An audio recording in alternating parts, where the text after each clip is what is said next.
I want to introduce Dr. G. He is the president, founder, and visionary of Nehemiah, whose vision is engaging the greater Madison community to empower African-American individuals, families, and communities to bring about hope, transformation, and justice. And he's had 3+ decades in the space of racial justice. And one of the things that he's really focused on is educating, coaching, and mobilizing allies, which is what this series is all about. So with that, Dr. G, wanted to open it up to you to talk about sharing some of the exciting news about the center and really what is it and what's the purpose of it for coming to our Madison community. Thank you, Dan. I just want to just show my appreciation or state my appreciation to you for organizing Lean Into Allyship. Again, I can't believe that this is the 5th time that we've done this, but it's just really, it's great to be here and to be able to talk about this announcement. I'm trying to ask my team just to help me pull up a photo of when I give them the cue of this new center. I want them to get a chance to see a picture of what we're creating inside our community. But for about the past 3 decades, I've listened to African Americans lament the fact that we don't have cultural gathering space in our community, that we don't have enough space to come and celebrate our history, tell our history, share history with others, celebrate the contributions of Black people locally, regionally, and nationally. And as a result, we've created or have allowed there to become a revolving door that's created that allows people to come into our community, but they leave. And what we're noticing now is that many folks who I consider to be my mentors who are retiring from school district or state government or business are building homes or moving to the South, even as we speak. In fact, we're about to experience the greatest migration of Blacks from the North to the South in American history. People think, well, why go to the South? Isn't the South wicked? The South has a lot of things going for it, including greater cultural diversity, cultural celebration. So we are creating a place that's called the Black Center for Excellence and Culture. And so I am really, really excited about that. It's a place that's going to focus on building and creating Black wealth. It's going to work on just celebrating a great sense. Oh, thank you. There it is. That is beautiful. A sense of community collaboration, a place where there'll be an incubator, or not an incubator, I should say, in what we're calling the Black Enterprise Center, where we are helping to give a launch to Black-owned businesses. There'll be beautiful walk-in cultural space, touchscreens to understand history that has shaped not only our state and our region, but the world.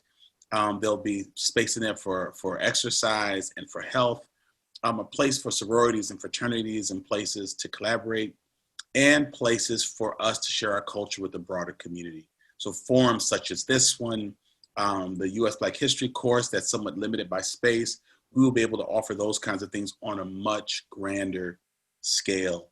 And the benefit of this is that it will strengthen the entire community. When I talk to companies like Dan mentioned, he works for American Family, there are other major businesses who are here. When they find sorry, I've been talking to campus today, employees of color, their competition is not necessarily the next insurance company or tech company down the road. It's the lack of cultural diversity inside the community. So these companies that are working hard to draw people here who can offer them fantastic jobs and careers are competing with the fact that there are not enough places for them to go with their children to see a celebration of their culture, an affirmation of their culture. And I believe that because of the lack of this kind of space, it is fed into and fueled the racial disparities that we have. So we've seen enough evidence of what happens when there's not inclusion and cultural celebration. So we are recommending a solution. We want to be a part of the solution. We want the business community to know, the educational community, the civic community to be able to share this with us, to say, we want to let the Black community know that this is your home too. And we are tired of this being a tale of two cities. And so I'm really, really excited. Eli, if you can help me just drop in the chat room, our landing page is live now. And if he's not able to do that, I will do that in just a bit. But our landing page is live, so people can read up a little bit more about it. They can see our impressive list of all right, thank you. Impressive list of our strategic partners, and also a place where people can be a part of giving. So we're spending the next several months listening very intently to Black influencers in our community, because this is really, it must emanate from the community. And then probably a little around February, Black History Month, we want to really move into the development of our business plan, showing how all of this works together. And then we will launch into our campaign. And right now we are planning on breaking ground in 2022. This is going to be a game changer. This is how we roll in Madison. We can't stand the fact that when people talk about our state, they talk about it being the worst place in the country. For African Americans, we want to challenge that. We want to turn that around by creating beautiful solutions. So this is going to be on about 3.5 acres, right at the gateway, coming into Madison on South Park Street, right across Park Street from the Goodman campus of Madison College. And I'm excited. I'm really excited, Dan, because folks like me have been listening to people lament this, and now there's actually some plans underway. The county executive just added $810,000 to this project. We are announcing another gift in the next few days, and in-kind donations are totaling probably close to $500,000. And so I am so excited. Stay tuned, stay posted. You can sign up to be on our mailing list once you go to the landing site, so that you can follow the progress all the way. So Dan, thank you. I have not been this excited in a long time, and we need good news. And the area needs a win. This is not a community center. This is a center where the entire community can gather, and it will be a draw for the region. We believe that'll be a draw for South Central Wisconsin. That's awesome. And it's also amazing you've already gotten some of those gifts, and more to come, I'm sure, obviously. So to lead into our panel discussion, Dr. G, can you just briefly talk about the role and relevance of allies in this work and in supporting Nehemiah and the Justified Anger Initiative? Sure. It's when I wrote Justified Anger seven years ago, it's hard to believe that now, Daniel. Some of the early responses were, well, what do you suggest? What do you want to do? You make it better. You fix it if you don't think it's well. You don't think it's good. And there was never any credence given to the fact that it might not be my responsibility to fix it just because I identified it. And so the undue burden of people of color who do speak out against isms or oppress people is that the assumption is, if you don't like it, leave or make it better. And there's not really enough credence given to the fact that we have not created this problem. So how do we own it together in order to work on it together? And when we really centered on drawing African-American people in to design the work, there was a fear, even among African-American people, would white people be offended? Would non-Black people be offended because we needed to shape the agenda? And we said, we have the right to do this. Everyone shaped an agenda for us, and look where we are. And so when we said to our non-Black allies, we now need you, we have this U.S. Black History class, we have these other things to do, people it just floored me in how Madison really acted like Madison, the Madison we want to be, the caring, conscientious. What do we do? What do I read? Where do I go? Sign me up. And so what I realize is my role is to encourage, it's to draw people together, it's to provide education. But my non-Black allies, particularly my white allies, it is their job to understand how they have benefited, their families have benefited, the world has benefited, and to find their role in dismantling this. My friends, my allies, you all have not created this problem, nor have I, but it shouldn't be incumbent just on me and people of color to address it. And so I am so amazed and affirmed and encouraged by particularly my white allies who have come alongside of us in the last 7 years and said, let us carry this burden with you. And so I'm excited about tonight's panel. I want to move out of the way so that you can hear from folks, but I do want to say this, Dan. These are folks who are not tokens. These are folks who would not pat themselves on the back and say, hey, I'm a cool white ally. Let me talk. Give me the mic. These are folks who are probably reluctant to be here tonight. In fact, I asked for this session. You didn't. The white allies on the panel didn't. I asked for this because I think it is not only my role to challenge, particularly my white friends and colleagues, to be allies, but when they act as such, I feel that it is my responsibility to say that's what an ally looks like. That's what it feels like. And so tonight, people will hear from folks who have helped us believe that a change can really come. When I was Zoom bombed a couple of months ago, and my staff, the white staff, created a video about their response to that. I wasn't a part of it. They just want to process it alone. one of our supporters, an African-American who went to school in Wisconsin, grew up in Milwaukee, but lives in Chicago, called me and said, I have never seen white people rally around Black leadership and own an issue the way they did and speak with such conviction and such admiration and such support. Do you think maybe Nehemiah's work is not just strengthening Black people, but building white allies? And I said, well, keep reading, because that's what we do. But it was so palpable that she said, this needs to be your work. And so this is somewhat surprising, Daniel, because the assumption is if you're Black and you're involved in these issues, then you work with Black people. So this is somewhat of an anomaly, but it's my vision, it's working, and I'm so proud to be here. And not only with this panel, but Daniel, I just got to say to you, Lauren, folks from Generator, others who've come around and made yourselves so available for this mission.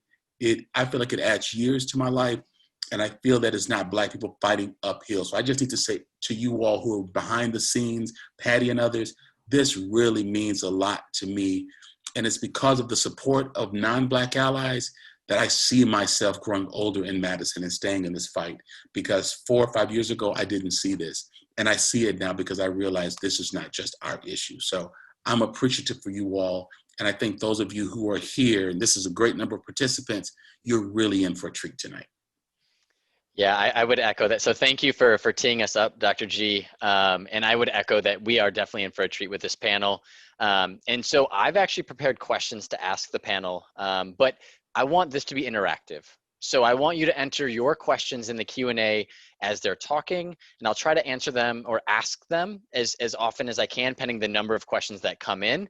But again, enter them through the Q&A section. And before I ask the first question and kind of tee up to the panel, I want to ask everyone who's listening, to enter one word or short phrase about how you're feeling as a would-be ally. And I'll explain that term in a little bit, but as we know, everyone's on a different part of their allyship journey. So with where you're at tonight, how are you feeling right now on your journey? Again, one word or short phrase. And a few of the things are already coming in right away. So it's anywhere from focused to lost. Learning is definitely, it looks like a theme. Hopeful and challenged, fired up, wondering, hopeful, as a newbie. So it looks like there are people just at the beginning, and there's a lot of passion around this as well. And I think that's really what you're going to get out of tonight. And I'm going to ask this actually at the back end too, of how you feel after this session. Gaining some confidence, hanging in there, disappointed. So it's pretty much the full spectrum of emotion. And that's kind of what I expected to see.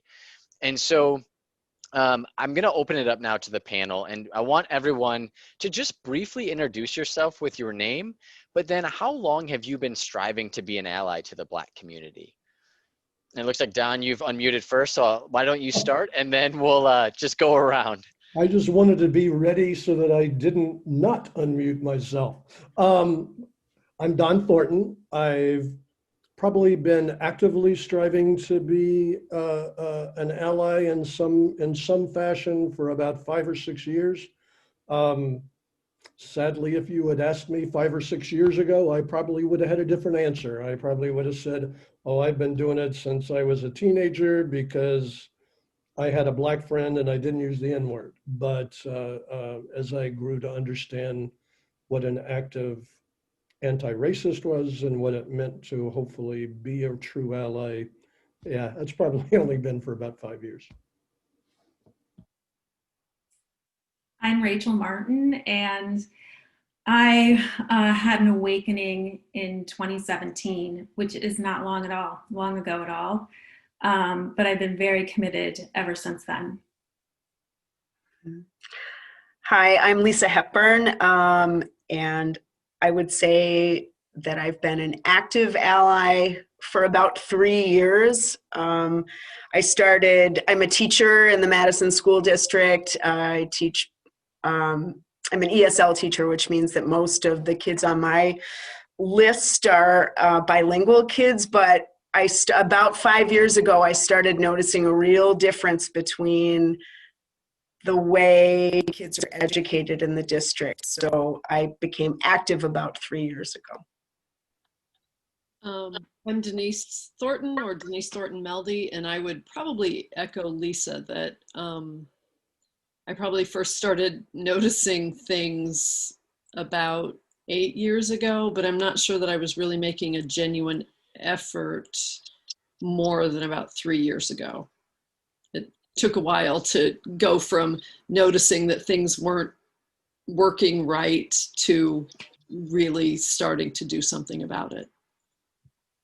Great. Well, and I want to, the next question I wanted to go into, and you kind of alluded to this in some of your answers, but when did you realize that race mattered in our country? And what were your immediate reactions and subsequent since then, again, of when race mattered?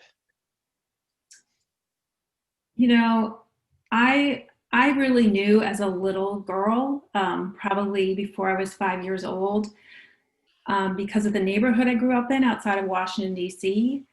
It was a neighborhood experiencing white flight. Of course, I didn't know what was going on, but I did in my own little way. And then when I started elementary school there, it was a school that was experiencing first wave integration with busing, and it was mostly Black kids from Washington, D.C. So I formed a lot of heightened awareness around race as a very little girl, but then white supremacy worked its magic. We moved from that area to an all-white town in upstate New York, and ever since then, my life has been very white. And it wasn't until the Women's March in 2017, reading some of the articles by the Black feminist leaders that were calling out women like me, and I didn't have a good response. And I was like, they're right. And that's when I started. I signed up for the YWCA racial equity class, and then I signed up for Black History that following winter. Yeah. Ironically, I also grew up in DC, and much earlier than Rachel did. But so, I mean, I was there for like the March on Washington. I was there for the Voting Rights Act. I was there when Dr. King got assassinated, and when John Carlos and Tommy Smith at the Mexican Olympics in '68 did the Black Power. I mean, I remember being conscious of race really early on, but I never really did anything about it. Even like in my adulthood, like when Rodney King got beaten so badly, and all the different things that occurred, you know, from Trayvon Martin and Sandra Bland and you know, Tamir Rice and all. I would be energized briefly, but it wasn't until I really saw that it was a systemic issue, and a lot of that realization came about through JA, but it wasn't until I really started seeing how systemically oppressed Black and brown people are in this country that I'm like, okay, I have to do something, however small it is. But yeah, it took a long time. I grew up in a very, very white place, not Madison, but a place not unlike Madison. And I guess I would question somewhat what we mean by race matters. So I was seeing race. I went to the high school that had the largest Black population, and they were a culture apart from the white kids. On the other hand, I don't think at that time I recognized that there was racism as such. They were just different. They kind of did things their own way. I would say really recognizing that race mattered in a negative way probably started since Obama became president, and suddenly, you know, we started seeing the racists come out and complain about him wearing a tan suit and, you know, or whatever. So I would say I've probably been noticing for about 10 years, and it just built. Well, for me, my path is somewhat similar. I grew up, I grew up around African Americans in the earlier years of my life, but we moved around a lot. And when we came to Wisconsin, so like I had Black friends when I was you know, 8, 9, and 10. But then we came to Wisconsin when I was in high school, and I didn't have any Black friends for a year, and then another year, and then another year, and then 2 decades. But the thing that's noteworthy about it, looking back, is that I didn't notice. Like, I didn't notice the whiteness around me. And the first time I really saw a Black community was at Dane Dances about 13 years ago, you know, on the rooftop of the Monona Terrace, where, you know, there's great music and, you know, you see people of all colors there. But I had never seen so many African Americans just enjoying themselves and, you know, loving their Blackness. And it was really noteworthy. But when it mattered, when I really saw disparity, of course, is in school. And I work in a bilingual program in a district where we marshal a lot of resources into having bilingual programming.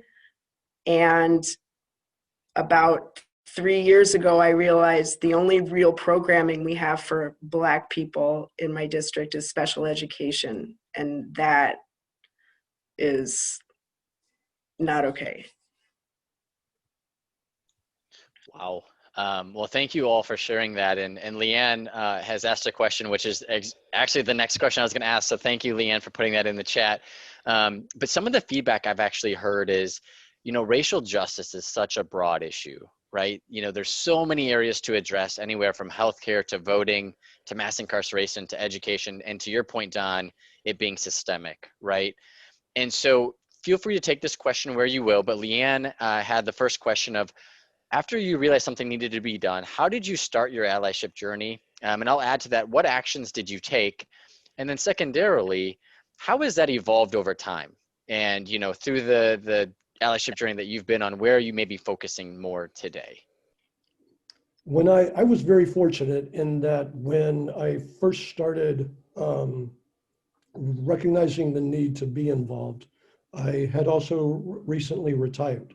And so I had more opportunities to be involved. I just didn't know how or where or what to do or anything. And this was long before I'd gotten involved with Nehemiah and JA. So I just started volunteering at every Black-led nonprofit I could find in Madison. And I don't want to name them all because it seems like I'm bragging or something, but I didn't know where to go. So I'm like, you know what?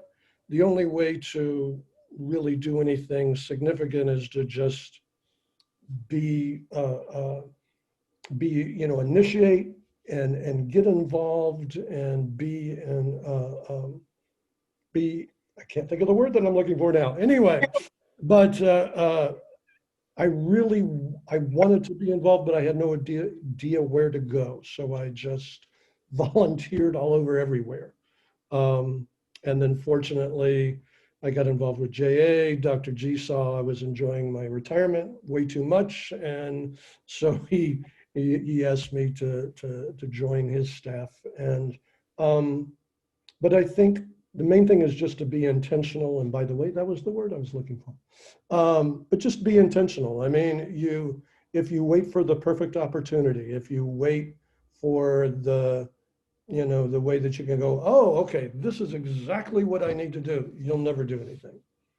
And because there's countless ways to be involved, you just have to be intentional about the actual involvement.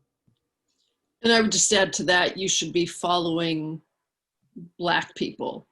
Just in and obviously every example Don just gave, he was talking about volunteering for Black-led organizations. And I think that's a key.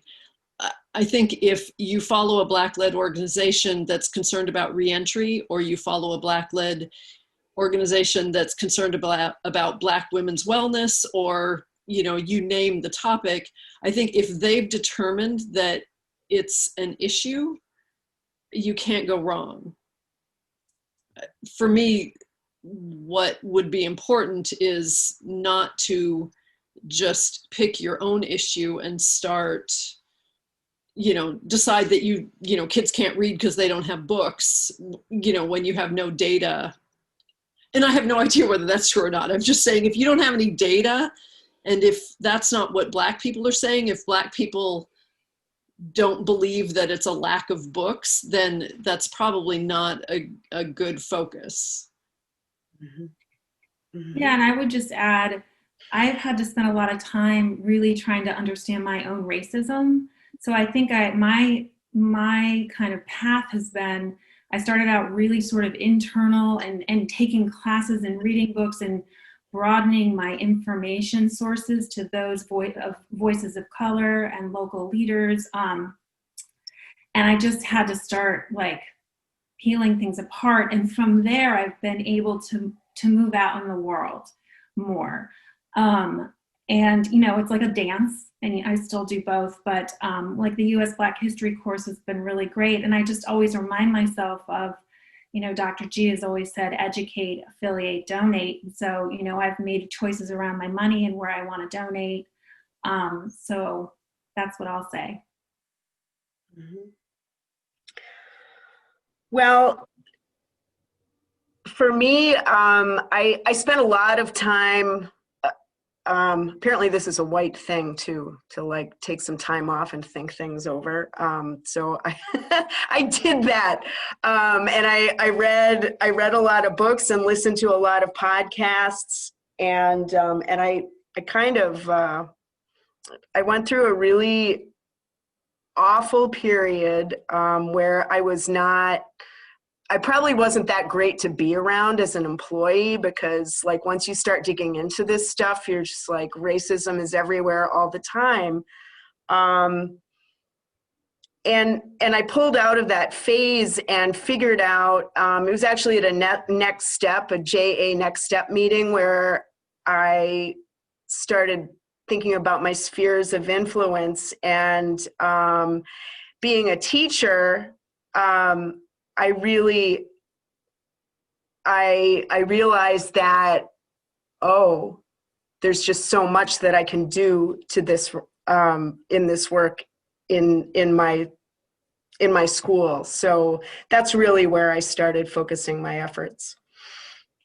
The other thing I'd like to add too, Dan, is I took advantage of social media, and there were so many opportunities to expand my areas of interest and the people I was listening to, and I was able to find so many, for lack of a better word, a Black mentor all over the country. And again, I mean, the opportunities are out there, but you have to be intentional with what you do, whether it be with what you're volunteering or whether it be with who you're listening to, what podcasts you're listening to, what blogs you're reading.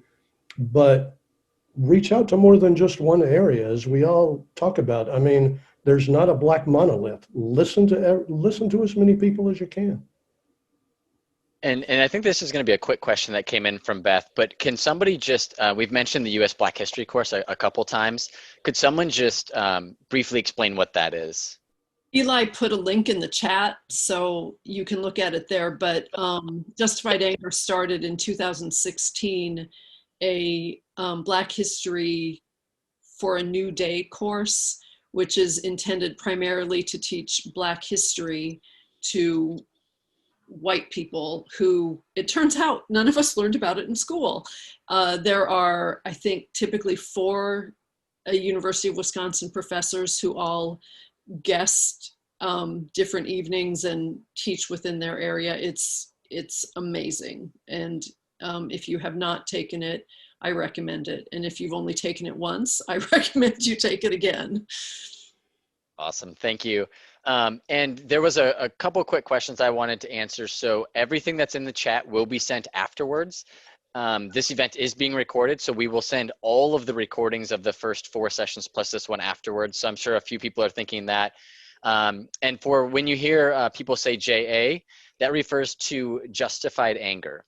So sometimes we revert back to the acronyms, but that is simply that, again, that initiative within the Nehemiah organization. Jasmine, as far as signing up for the 2021 course, we can send more information as a follow-up to that as well. And I see that Eli has already put some things in the chat for that, so we'll make sure that we get that afterwards. But wanted to go to, and this again is a two-part question. So if 2 or 3 of you want to comment on this, you know, as you started to begin your allyship journey, what were some of the challenges or struggles that you had? And inversely, what were some of the positives that you've experienced as well? So again, kind of both sides of the spectrum as you started your journey. I'll weigh in first on that one. One of the challenges that I had was I'm a really emotional person, and I didn't really understand that I needed to regulate my emotions before I started calling people in or out, right? I didn't understand how I needed to hold myself in order to work with other people in allyship, because, you know, part of whiteness is thinking you're going to go in there and do it all yourself and fix it. And so I was kind of textbook how not to do it. And I was like that for about a year. And then I learned how to keep my mouth closed for more than it was open. And then I started to figure out, okay, what are my talents, and how does that match up with need? And everything has sort of come together in this amazing moment, I think, for my district, Madison Metropolitan, because I became a very big nerd about the science of reading. And suddenly we have our first African-American superintendent, who is also Dr. Carlton Jenkins, shout out to you, a big science of reading nerd. And so, like, with him leading the way, I feel so ready to bring people in. And I've started a club in the district called TREE, which is Teaching Reading for Equity and Empowerment. And I'm just really excited about, like, empowering other teachers to empower our African readers, because, by the way, in the state of Wisconsin, our African American readers are performing the worst. So the time is now to do something really positive. I'll just add, I think, you know, one of the things I struggle with is this work. It is urgent. I mean, it feels urgent, and yet finding your place in it is a work of, I think, persistence and patience, and you can't rush it.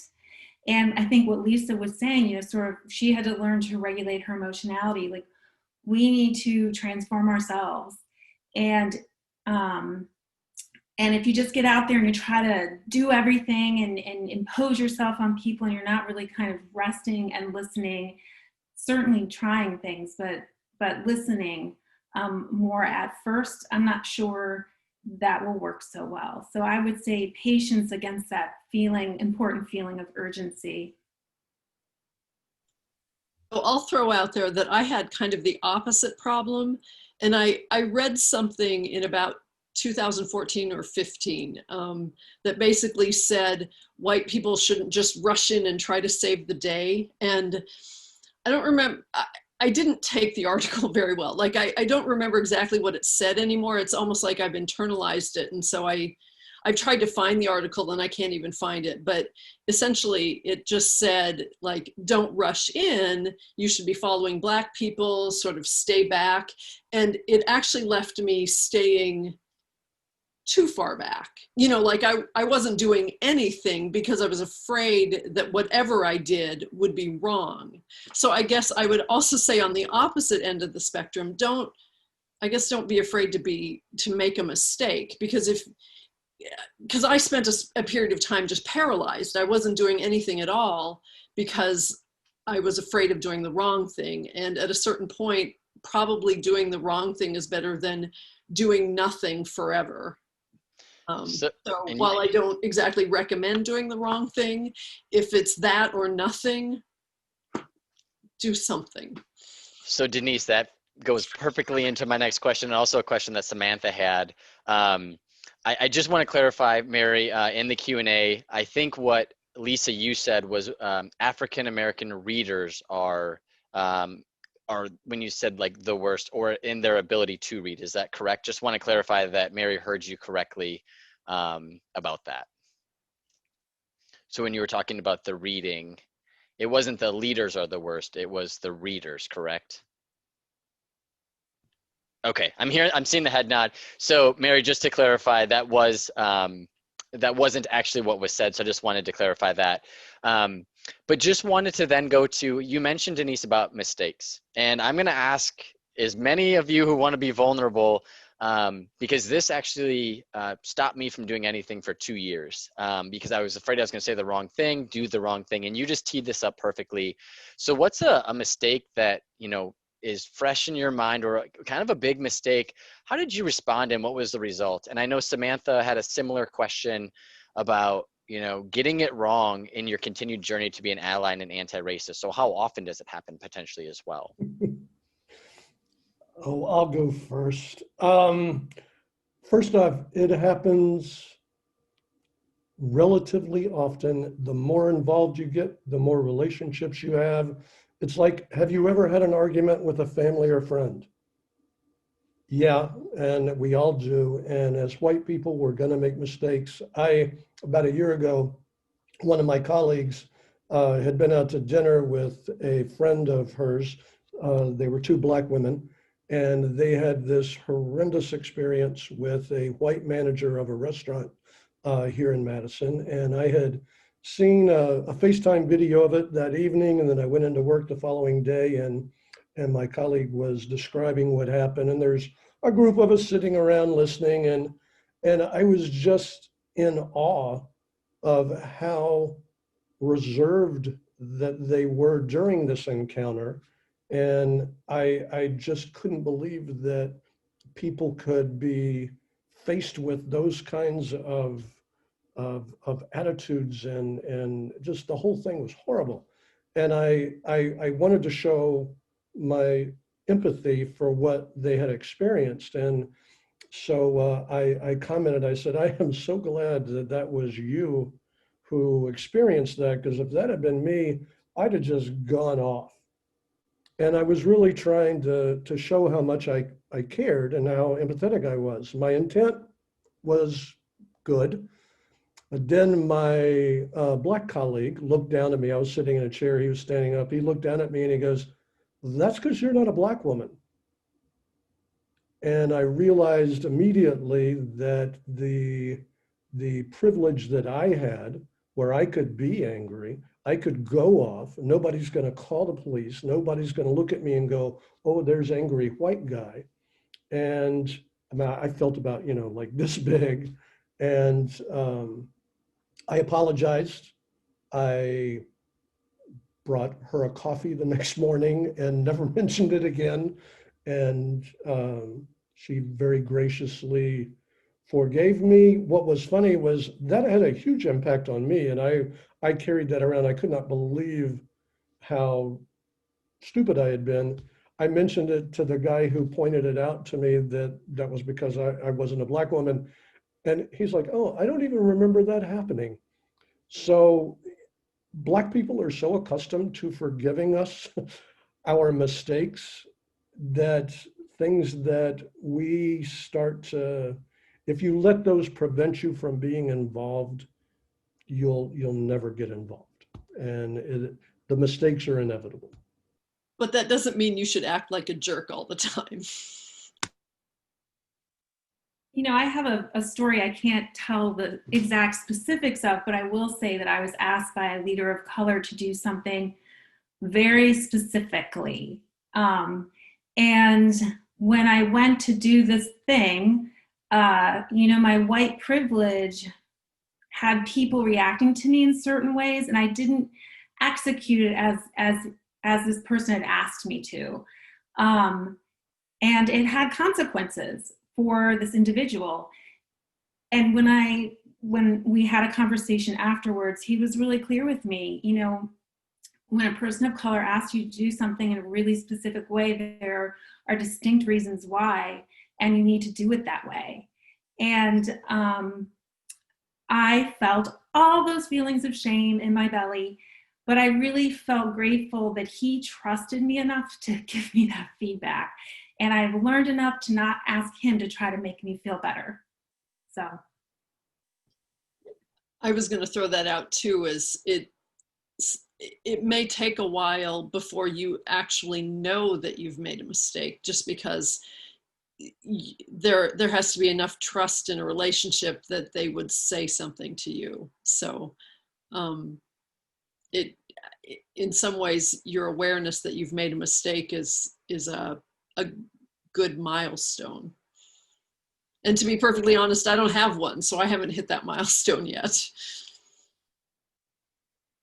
Yeah, same. That's pretty much where I am, that I probably have made many mistakes, and I'm not aware of them yet. I'm definitely aware of, in hindsight, mistakes that I have made relative to the Black community, you know, from my place of privilege. Like one thing I'm realizing is that I didn't, like, as a teacher, I sort of had this low level fear that, like, I wouldn't call a child's parent if they weren't like super acting out, because I just had some idea that there was going to be friction on the phone, and this is a mistake, you know, and I operated like this for years. So, like, as a result of JA, I expect that there very well may be friction, but like, you make the call.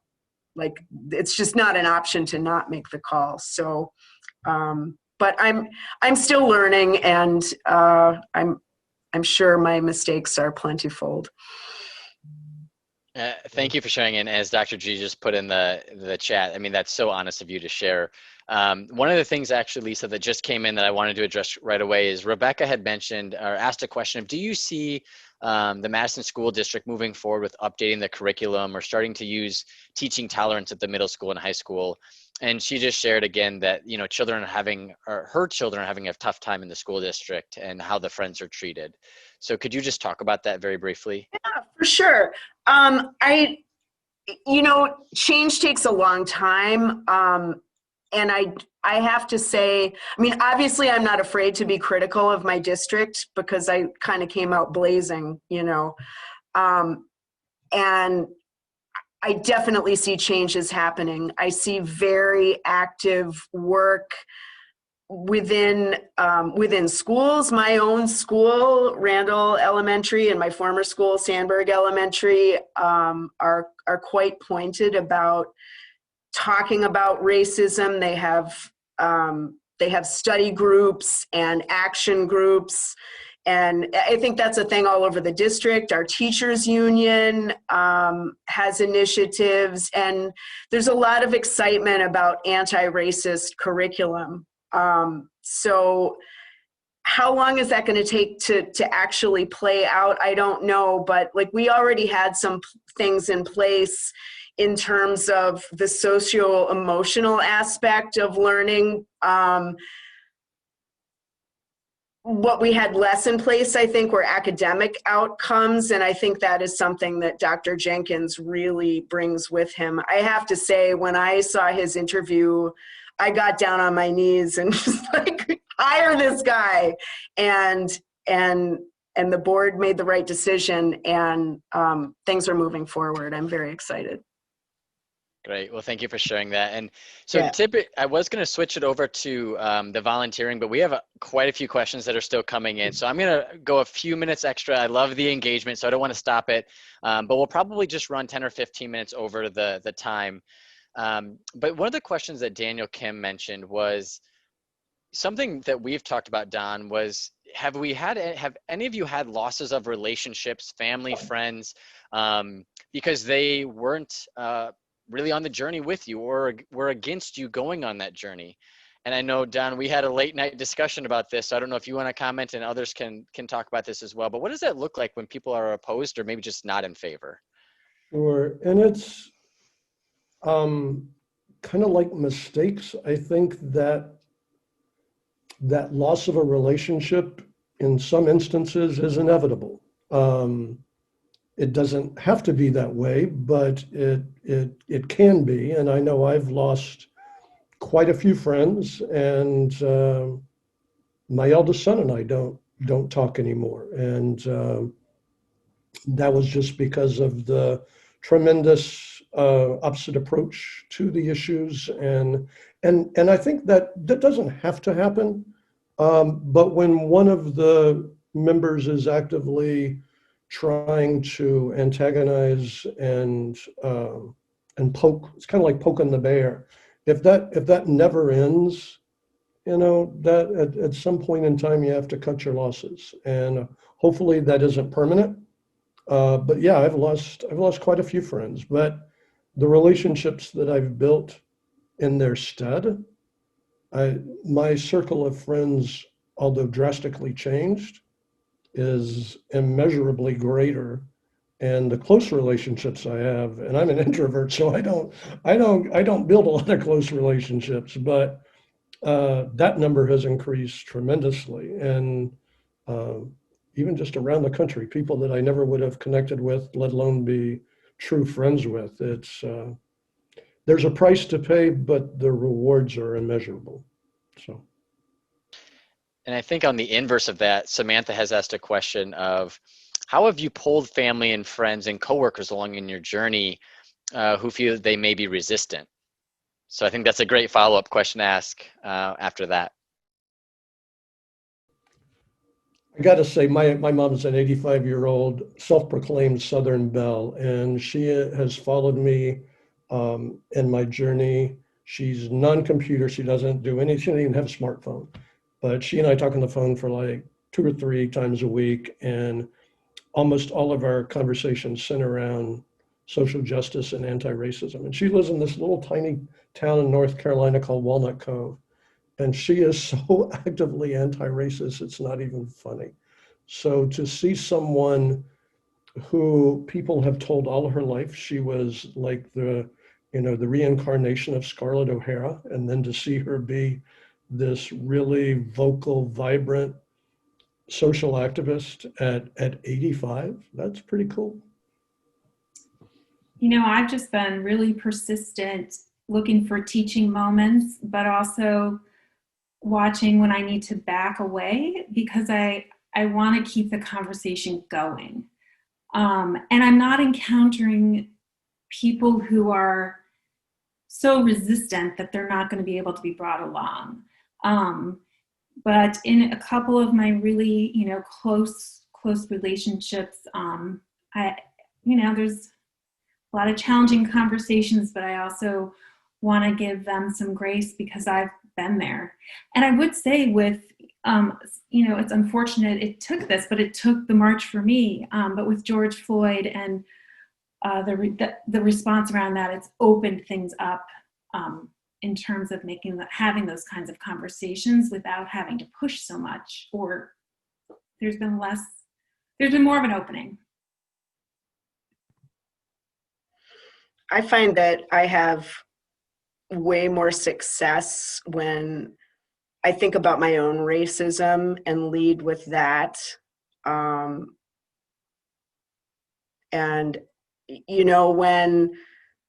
when Amy Cooper was in Central Park and she made that call, I'm nervous to say this when it's recorded, but that flash of entitlement, you could just see it like cross her eyes, just like that. It was like hardwired into her. While I don't see myself in a situation where I'd be, making a call about an African-American man, I did see just this flash of like this entitlement that she had that I identified with. Like, I do this weird thing. If my sister's watching, she knows what I'm going to say. Like, sometimes if I'm in a store and I don't get my way, like my eyebrows go up and I get into, like white lady mode and like, oh yeah, and crazy things come out of my mouth. Like, well, we'll see what my attorney has to say about that. I don't have an attorney. Like, what is that? But like, it's just so ready right there. And so when I tell that story to people, they're less likely to like, wow, you got problems. Okay, let me tell you about my racism. And I apologize for jumping in here, but Denise and I were talking about the Amy Cooper situation this evening, and that was something, if you had asked her 5 minutes before she ran into Christian Cooper, if you had asked her, was she a racist? Would she ever do anything like that? She would have thought you were crazy. But when confronted with a situation that she didn't know how to handle, her hardwired go-to was this white privilege, and she knew what the impact was when she made that call. And when she actually said it again, when dispatch called her back, she said for a second time, not that he was threatening her, that he was assaulting her. So, I mean, she knew full and well what her whiteness, what weaponizing her whiteness was going to do. So. No, and don't apologize, Don. Thank you for the addition. I am going to ask two last questions, and if one person just wants to comment on this one before it's a question to everyone. Amy asked, how can we as parents be an ally in less diverse school districts, even those of us who are not white? So again, if one person would be willing to comment on that, or if someone has a follow-up comment, that would be great. Well, I'll make an attempt. I don't know if this will be any good, but I'm just thinking of this article I just read about a teacher in a small town near Kenosha who was teaching who teaches little kids, but the little kids had all sorts of questions around the Black Lives Matter movement. And so this teacher took, this opportunity to bring what sounded to me like really appropriate kind of curriculum and conversation with these children. And there was a huge reaction to that by parents, to the point that I think they were trying to get the teacher sanctioned or punished or something. So I think, I'm wondering, I don't know, but I wonder if it could be working with, trying to advocate for teachers who are trying to diversify the curriculum or asking for that kind of thing to happen, or doing your own work with some other parents, like looking at your school, what is and what isn't happening, who's, what is actually being taught? Is it being taught through this complete whiteness lens? That's what I'll say. That's my first stab. I was going to throw out something similar. Sometimes when you have no idea what to do, ask a question. I mean, ask your kid's teacher, how are you addressing racism in the classroom? Like, meaning the concept of racism. If there are no non-white children in that classroom, it doesn't mean that you shouldn't talk about it at all. But could you, get them to cover important Black leaders and what they've done, or something, but just starting with the question, how are you addressing, the African American experience in your classroom? Because I want my child to have that education. Mm-hmm. I'm sorry. I was typing an answer to something in the chat. Can you repeat the question? Absolutely, Lisa. So let me go find it. So how can we as parents be an ally in less diverse school districts, even for those of us who are not white? I think a lot of ways that you can support is actually like in the community and in it. Like sometimes what goes on in a classroom, like there's all kinds of stuff that goes on before you even get to the classroom. I've thought about hosting book clubs of like children's literature around. There's a lot of incredible stuff out there about anti-racist books for kids. And that's like a really nice entry point, I think, for everyone, because, you know, the language and the amount of intensity has been sort of tempered. So there's a nice entry point for everyone. I will say that within school, sometimes, this is a question I have, just putting out there, sometimes I think some of the conversations that really need to happen don't necessarily, maybe there should be affinity groups within schools, within classrooms, like the way the Justified Anger Black History class goes. You know, when we break off into our separate groups, you know, there are groups for an all Black audience, and you know, the kinds of things that they're sharing, that conversation is going to go really differently than an all white group. And sometimes I think that a structure like that within a school system might be necessary. Just a question I have. That's great. No, thank you for sharing that. So I would ask this question for all four of you, and that is just, what is your advice for allies listening to the call right now? You know, what's a call to action that you'd have for our listeners? And Dale had asked, and again, feel free to comment on this, it must help to be curious and humble. Do you think that's true? So take that where you will, but any recommendations or calls to action for the attendees? Keep listening to Black Like Me. Like, when you get, like, regulate your emotions. Don't talk unless you can, you know, hold it together. Like, you know, be with someone, realizing you're just as racist as they are. We're all swimming in that racist water. So, like, be humble, but keep listening to Black voices, because you don't want to risk inertia either. That's my advice. I would agree. Dan, would you say again what Dale had asked? So it was just more of a comment early on about being humble and curious. That must help. So just if anyone wants to comment on that again, or larger calls to action. Yeah, and Dale's is entirely correct. I mean, there's this group online called Be the Bridge.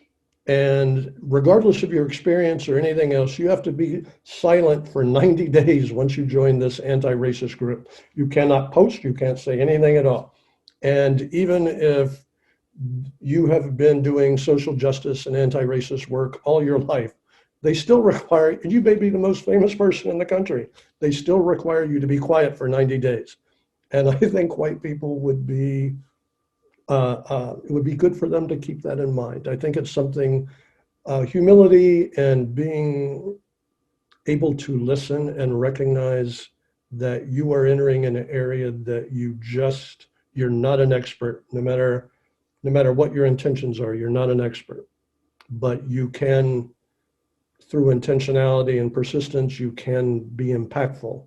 But you need to follow the lead of Black and brown people.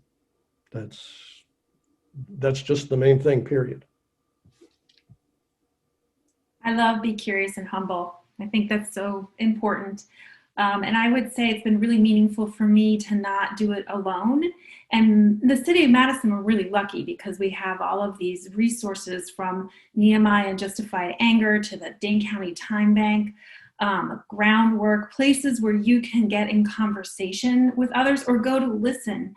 And that helps me stay accountable, and also maybe asking someone to help you stay accountable. So that's what I have. All right. Go ahead, Don. I would be remiss, because Dr. G would be very disappointed in me. Donate, educate, and affiliate. And that's where the intentionality and the persistence comes in.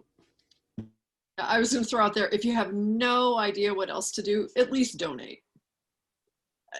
That, you know, that doesn't take a lot of thought to do. And I want to do a shout out to someone who I know is on the call right now. And to your point, Denise, about donating, and I would say don't overthink it. There was somebody that I had a great conversation with who wasn't sure what to do as an ally, had a garage sale, and then donated all proceeds to Justified Anger. So again, this isn't necessarily you have to always give to Justified Anger. Give to Black-led organizations is the key message we want you to take away. But that was something that I asked him, would you have done that at the start of some of these discussions? And it didn't seem like that was the case. And so it was just, yet again, such a simple gesture, but an impactful gesture. And of course, it was matched by our company as well. So I apologize for not getting to all of the questions. There's a few I couldn't get to. The engagement tonight was incredible. But as the event comes to a close, before we talk about volunteering, I want to come back to how we started the event. And that is, now could you enter into the Q&A just one word or short phrase, now what are you feeling, or how are you feeling? I want to see, an hour later after listening to these allies, has it changed your outlook on your journey? So a lot of positive things started to come in. I'll kind of read some of them. More hopeful, understood, optimistic, more confident. Hopeful comes up again. Empowered and encouraged seems to be a theme. Melissa, right, being overwhelmed but still excited. Humble, again, hopeful seems to be, as I'm scrolling through here, a lot. But the excitement, admiration, appreciation, and motivation is definitely there. So I wanted to thank the panel, and again, I'll thank you at the very end. But all of this was to also then talk about volunteering. So Don and Denise, you also talked about the donate, affiliate, and educate. And we're going to talk about the second pillar really quick, and that is the importance of really getting close to or getting involved in spreading the word. And that's what the affiliate word is about. And so what I want to talk to the attendees very quickly about is, how do you convert that motivation or that empowerment, the emotions you're feeling and the commitment you're feeling right now, how do you move that into lasting impact and long-term solutions, and how you get involved? And so I want to open it up to Rebecca, who I said is the new director of mobilization at Nehemiah. I'm really excited that she'll be attending these events moving forward. But can you just provide an overview of the volunteering? And I'll work to pull the presentation up here really quick, but just provide an overview of some of the resources. Absolutely. Thank you so much for having me here tonight. I'm so excited to be a part of the Nehemiah team, and I hope that I can serve all of you well as allies and volunteers. I'm seeing some familiar names in the participant list, and I'm really grateful to come together with you all in this space tonight. So the idea for tonight is for me to give you a brief overview of a few of our pressing needs. I'd like you to make note if there's something that sparks interest for you, and then you'll be able to ask me questions after the presentation ends, or you'll be able to email me. Remember that when we're entering into this work, we're following, and that we need to release our white-informed cultural experiences and expectations, and that finding our place takes time, and we might not get it right on the first try, but that I'm dedicated to helping you find the right fit over the course of time, and that your feedback matters in that process as well. So we're going to get into some of our current needs here. I'll begin by highlighting needs within our community programming. With COVID-19 changing the face of employment for so many folks, one of our most urgent needs is essentials donations. You can see a few various types of kits here, and I encourage you to work with your friends, family, and coworkers to collect and donate some of these items if you're able to. We're always looking for gift cards of all types, and we can always use assistance with sorting, packaging, and distributing the items that we're collecting for donation. Our re-entry program has urgent needs for personnel in the areas of providing mentorship, services, and employment to the men involved in our Man Up programming, and improving our re-entry housing facilities. If you don't know a lot about our re-entry programming, a brief explanation is that Nehemiah provides programming and housing to help men become successfully integrated back into the community after they finish serving time.